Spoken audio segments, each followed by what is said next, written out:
Just to get some clarity, on Friday, the Prime Minister said that people should go back to work if you can. So can you clarify for us, should people be working from home if they can, or should they be going back to the office now?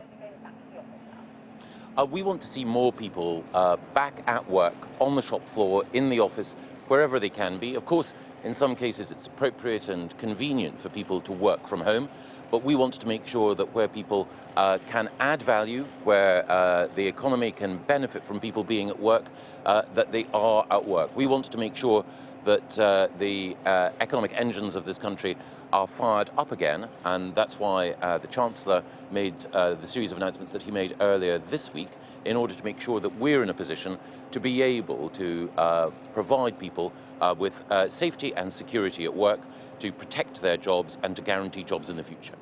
Interesting to hear you say there that for some people it may be more convenient to work at home. Do you think some of us have got a bit too used to working from home?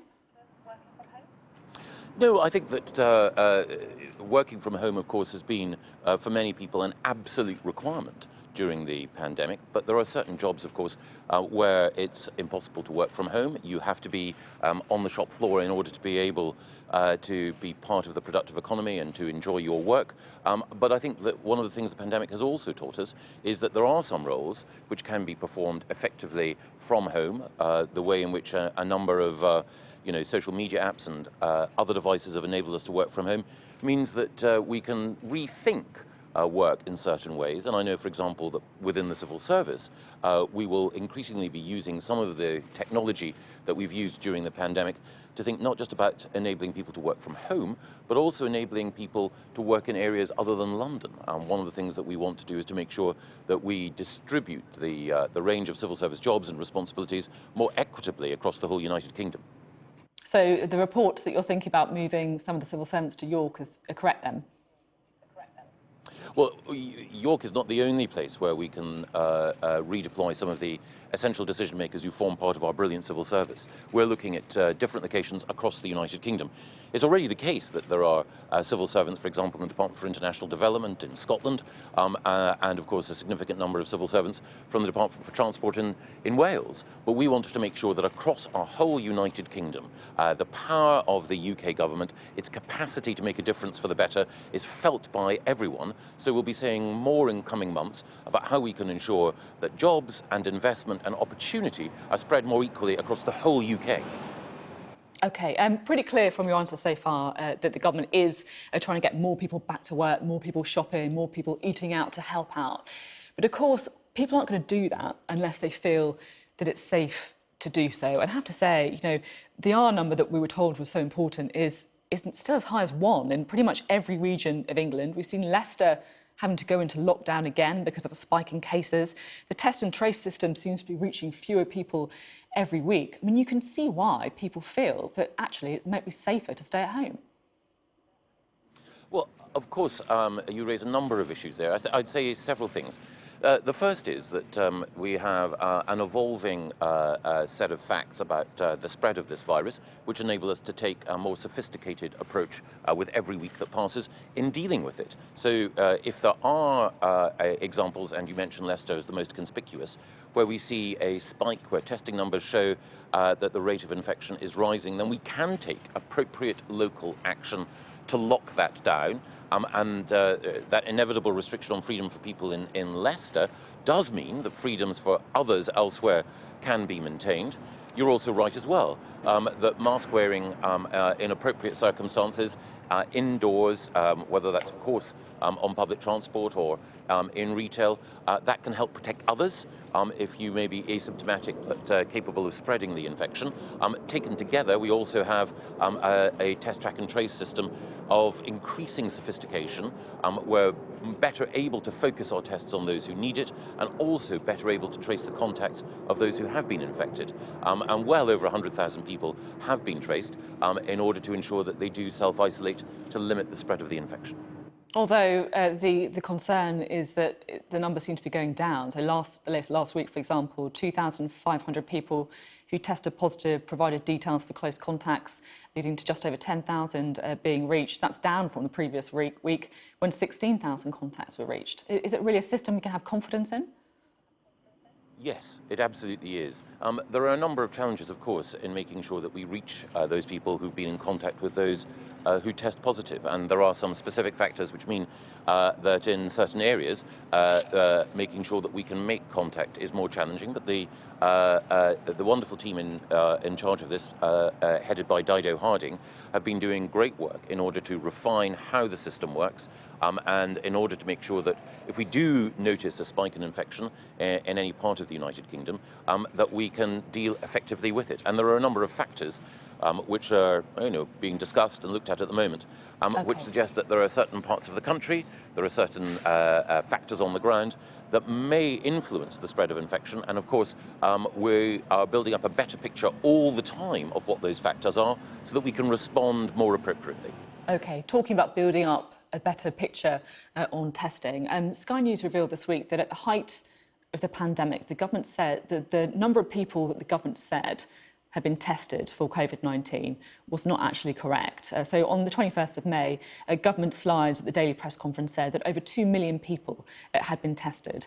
But this week, the Department of Health posted data that showed, in fact, on that date, only 1.8 million people had been tested. So that's 200,000 fewer people than we were told at the time.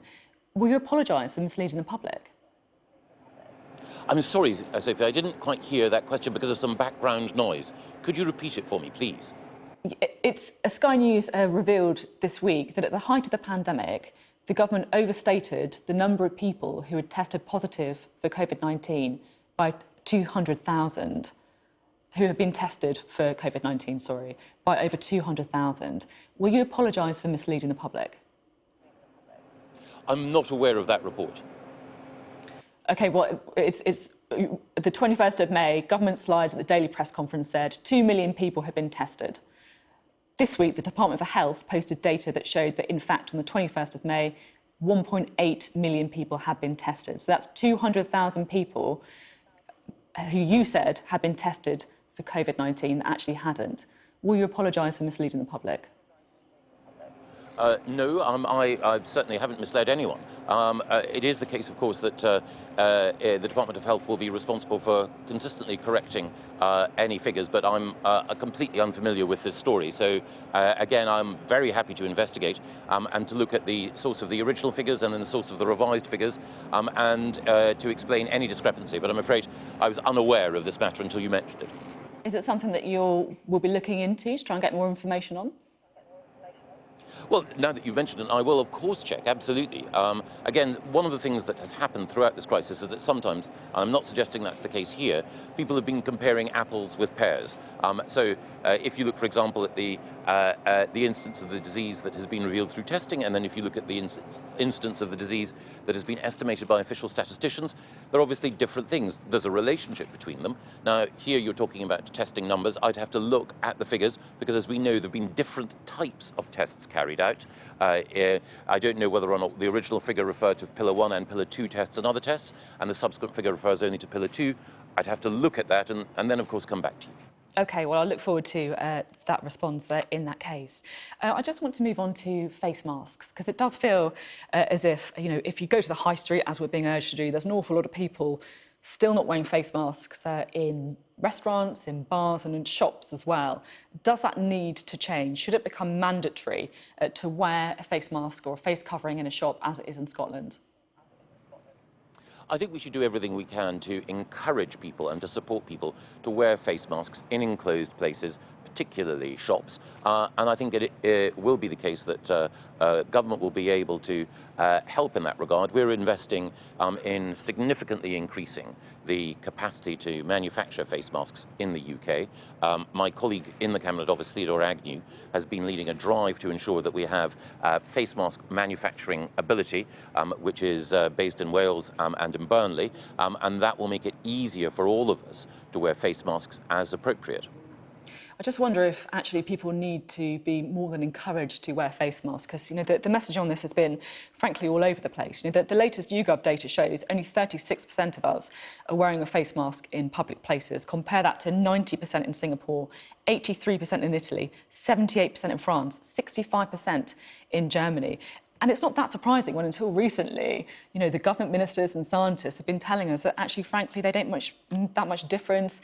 Boris Johnson and Rishi Sunak both pictured out and about this week not wearing face masks themselves. I mean, how can you expect the public to wear them when your own members of the government aren't? Well, I think there are a number of things there that need to be unpacked. The first thing is that face masks are appropriate in some settings, not in others. You talk about people being out and about. Wearing a face mask when you are out and about, outdoors, is significantly less necessary than when you're indoors. There's a distinction there, one that's well understood by the public and which is underpinned by science. The next point that you make was about the decisions that individuals make themselves. Well, I think it's a good thing if people do wear a face mask in appropriate circumstances. But you made the point that right from the beginning of this, there'd been different views. One view, however, has been consistent. It mustn't be the case that anyone thinks that wearing a face mask somehow makes them invulnerable. There was once some concern earlier on that a message on face masks that suggests that if everyone wore them and then they became mandatory might be interpreted by some as a license to be a little cavalier. But the evolving evidence, and it's become firmer over time, is that wearing a face mask definitely helps you to help others in enclosed space, because we know that the nature of the virus, the way in which it spreads, can be inhibited if you're wearing that mask. We know that the spread of the virus is greater and the risk to others greater if you're inside with poor ventilation, if you're outside significantly less. All of these facts inform a strategy which enables us to provide people with the right advice in the right way. I just can't help but think if the advice that I'm hearing from you is still quite confusing, talking about cavalier attitude, talking about the differences of being out and about or inside, which I accept are valid points, but shouldn't you just be going out there telling people to wear face masks? I mean, the Director General of the Chinese Centre for Disease Control in March, the big mistake in Europe is that people aren't wearing masks. Why has it taken this country so long just to simply direct people with a clear message that we should be wearing face masks? Well, I think people are intelligent. I think that people can understand that this is a novel virus with specific challenges. There are appropriate moments, of course, when a direct message to say to people, don't do X or do Y is appropriate. But I also think that it's quite right to treat the British people with the respect that their intelligence and their judgment deserves. And in this case, one of the things that I think is right is to say outside, you don't need to wear a face mask. Inside, particularly in an enclosed space with poor ventilation, it's absolutely a good idea. Public transport, you should be wearing it because of the necessary benefits that it brings to others. Enclosed areas like shops, we encourage people to wear face masks as well. And that seems to me to be perfectly sensible advice. And again, I can understand why there may be a desire to build a binary divide in the nature of the questions that you ask. But I think it's important to treat people with respect. OK, another key part, of course, of the government advice is on public transport. At the moment, we're told we should only use it as a last resort, that we should consider all other forms of transport before using public transport. If the government is keen to get more people back to work, many people, of course, take the bus or the train to work, does that advice need to change?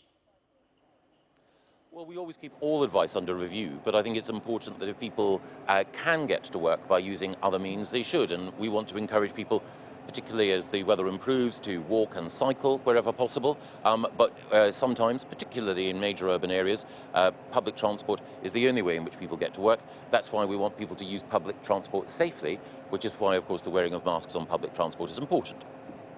OK, now just to move on to a couple of other issues while we still have you. Firstly, on the UK borders, you're announcing some more money today, but we know that there have been concerns raised about this from within government. A letter from Liz Truss leaked that was sent to yourself, where she said that she's worried the UK borders won't be ready for the end of the transition period, that it could lead to an increase in smuggling, a legal challenge at the World Trade Organisation, and even Northern Ireland's place in the Union being undermined.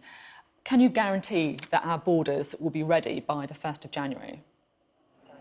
Yes. And just say a little bit more about the money that's being announced today. Well, we're spending £700 million, just over £700 million, in order to make sure that our borders can enable the smooth flow of traffic, but also keep us safe. When people voted to take back control in the referendum 3.5 years ago, they wanted us to be in a position where we could trade with our neighbours in Europe, yes, but also have new trading relationships with other countries. In order to do that, that means that we need to have our borders upgraded in order to facilitate that trade.